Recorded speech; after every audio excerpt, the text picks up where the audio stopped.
With Rage of the Abyss set to be released at the beginning of the spooky season, as well as the contents of this core booster set to warp the metagame, it's time for a top 10 cards that you should look for out of Rage of the Abyss. Now, as everyone knows, a happy waifu is a happy laifu, and that brings us to our first card, and that is Lacrima, the Scarlet Sorrow. And now, nothing would make Lacrima happier than being part of the Fiendsmith family, and her effects do just that. Not only is the Scarlet Sorrow always considered a Fiendsmith monster, but whenever she is normal or special summoned, you can send one Fiendsmith card from the deck to the graveyard. And then during your opponent's turn, if this card is in their graveyard as a quick effect, you could target one Fiendsmith Link monster in your graveyard, shuffle this card into the deck, and if you do, special summon that monster. And now this actually allows you to put her back into the deck, summon a Link such as the Requiem, and then the Requiem can tribute off to summon out a Fiendsmith from the deck, such as her, or even the Fiendsmith Engraver. And then whenever she is summoned, she's going to be summoning other Fiendsmiths to the graveyard, such as Engraver, and this is setting up the graveyard for the following turns. So not only are players obsessed over this card for the looks, but her effects will take the Fiendsmith deck over the top. And it is for these reasons she is the first card on today's top 10 list. And now the second card on today's list is actually a package of cards, and that is the Red Eyes Black Full Metal Dragon, as well as Enhanced Metal Morph. And that is because with the effects of the Enhanced Metal Morph, as well as the Red Eyes, players are realizing teching this in Dragon variants is actually leading to quite the success. The Full Metal Dragon allows you to send itself back to the deck from your hand to set the Full Metal Morph directly from the deck. And then once the Metal Morph tributes a face-up monster that is a level 5 or higher Dragon monster, you can actually special summon the Red Eyes directly from the deck. And then once the Red Eyes is summoned to the board, the Metal Morph equips to it, gaining it by 400 attack, and then your opponent cannot target it with monster or spell effects, as well as it cannot be destroyed by monster or spell effects. And then if that isn't enough, the Red Eyes Black Dragon already starts off with 3,400, so this will bring it to 3,800, but the Red Eyes actually has a quick effect that when your opponent activates a card or effect, you can negate the activation, then inflict damage to them equal to one of their attack position monsters. And we will see this new engine incorporated in quite a few Dragon decks, and honestly, we'll probably be seeing quite some success, and is why these cards are on today's top 10 list. And now she might be a little late to the fire meta, but it's better late than never, and that is Fire King Consort Olconix. And now Fire King Olconix was a card that many players have been waiting for quite some time, and it is finally being imported into the TCG, and honestly, its timing could probably not be better. Because with the hit to Snake Eye, many players are looking around to what decks they want to be playing, and several players have their eyes on Fire Kings. And now, not only does Olconix destroy to search from the deck, but when she is destroyed, you summon the Garunix directly from the deck itself. And that is why many players are going to be immediately including Olconix into their Fire King variants, and why she is one of the most popular cards coming out of Rage of the Abyss. And now to cool things down a little bit, as well as getting to the main archetype of the pack, we have Poseidra Abyss, the Atlantean Dragon Deity. And now we see all the new support going to Mermales as well as Atlanteans, but the Dragon Deity is one of the most important Exceed boss monsters there is, and that's because not only can it stack on top of other Exceeds, gaining their material, but being able to detach to, as well as sending one water from your hand or deck to the graveyard, you're allowed to return up to 3 cards from your opponent's field to their hand. And that is quite the board wipe. But not only that, but when this Exceed summon card is sent to the graveyard, you can discard 1 card to special summon 3 level 3 or lower fish, sea serpent, and or aqua monsters from your hand or graveyard. And that is why the Dragon Deity will be an easy inclusion into all the Mermail decks going into the future metagame.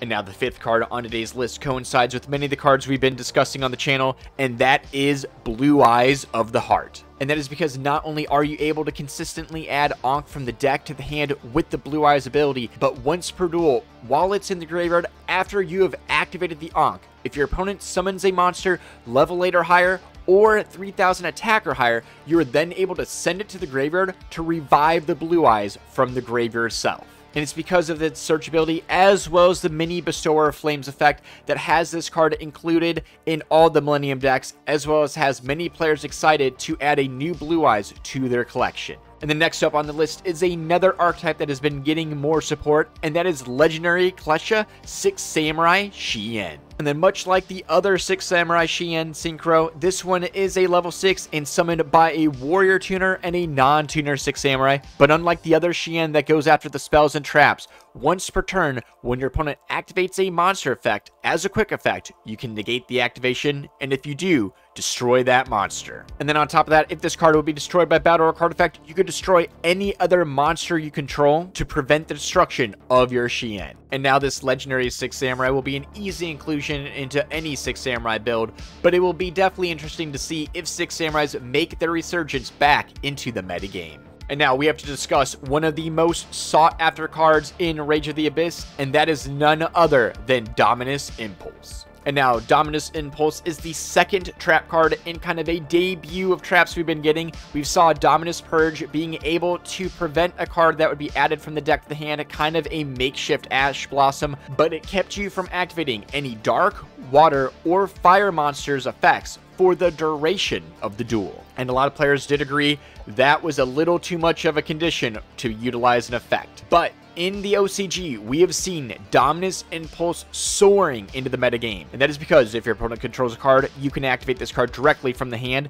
And then when a card or effect is activated that includes an effect that special summons a monster or monsters, you can negate the effect. Then if you have a trap in your graveyard, destroy that card. But unlike the Purge, the Impulse prevents players from activating light, earth, or wind monsters for the rest of the duel. And we see over in the OCG that players have been utilizing this in many popular decks that utilize darks as well as fires. So the Impulse has been an easy inclusion into many of the meta decks over the OCG, and we're probably going to be seeing that translate into the TCG as well once the Impulse is released into the meta game. And that is why Dominus Impulse is one of the main cards to be mentioning that players will be wanting out of Rage of the Abyss. Now we're going to go from hyper meta to a little bit more techie, and these next two cards are kind of a package themselves, and that is the Primordial Imperial Load as well as Imperial Dragon, the Primordial Dragon.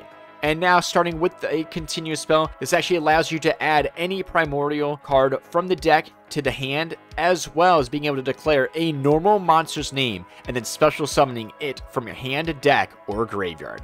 But if you do that, you cannot activate special summon monsters effects for the rest of the turn. And it's for that last little effect that it has a lot of players kind of turned off by the ability, but when we look at the dragon itself, we kind of see the combos starting to play out. Because the dragon requires a normal summon to tribute, and then during the opponent's main phase, as a quick effect, you can reveal it to normal summon it immediately. And then once this card is normal summoned, you can apply the effects in sequence, which will allow you to negate the effects of all face-up monsters your opponent controls, as well as banish all monsters your opponent controls with the same type or attribute as any of the normal monsters in your graveyard. So not only is it some support for vanilla monsters, but the effects itself are pretty interesting, kind of like a new age dragon monarch. So not only am I interested in what players will come up with this kind of variant, but also what kind of support it will have coming down the pipeline in the future from Konami. And then flashing the next card brings us to one of the most popular fusions right now, and that is Eos Farag, Forger of the Dawn. That's because it takes 2-level machine monsters, and then also during the following standby phase after being fusion summoned, you add from the graveyard anything that is able to fusion summon again. So you have a little bit of recurrence on there, but not only that, when your opponent activates a spell, trap, or effect, as a quick effect, you can banish one face-up light machine monster you control or 2 light machine monsters in your graveyard to negate the activation. So not only is this a definite future super poly target, but being able to prevent an opponent's spell or trap effect from activating will be key, and it is why it is number 9 on today's top 10 list. And now, number 10 on today's top 10 list is possibly the most important card coming out of Rage of the Abyss, and that is none other than Molcharmi Fuaros. And that is because, much like the other Molcharmi, if you control no cards, you can discard this card, and then each time your opponent special summons a monster from the deck or the extra deck, you draw 1 card. And this is the closest thing the TCG has had to Maxi Well, since the other Molcharmy, but this Molcharmy is a lot more impactful. Many players are not able to go into their full combo without summoning at least from the extra deck, and as we note, many popular archetypes have been summoning their resources directly from the deck, and that has led players previously to be able to kind of easily get around the Molcharmy Purulia. But once the Fururos is released into the TCG, we're going to go back to a state of the game that slightly resembles that of Maxi, and that is why Molcharmy Thuaros is possibly the most impactful card out of Rage in the Abyss, and the #1 card that you want to be getting out of today's top 10. Now, if you want to be picking up the best cards to combat the future metagame, check out our monthly top 10 cards to be picking up so you are ahead of the future metagame. But most importantly, stay safe, have a good night, and suck it, nerds.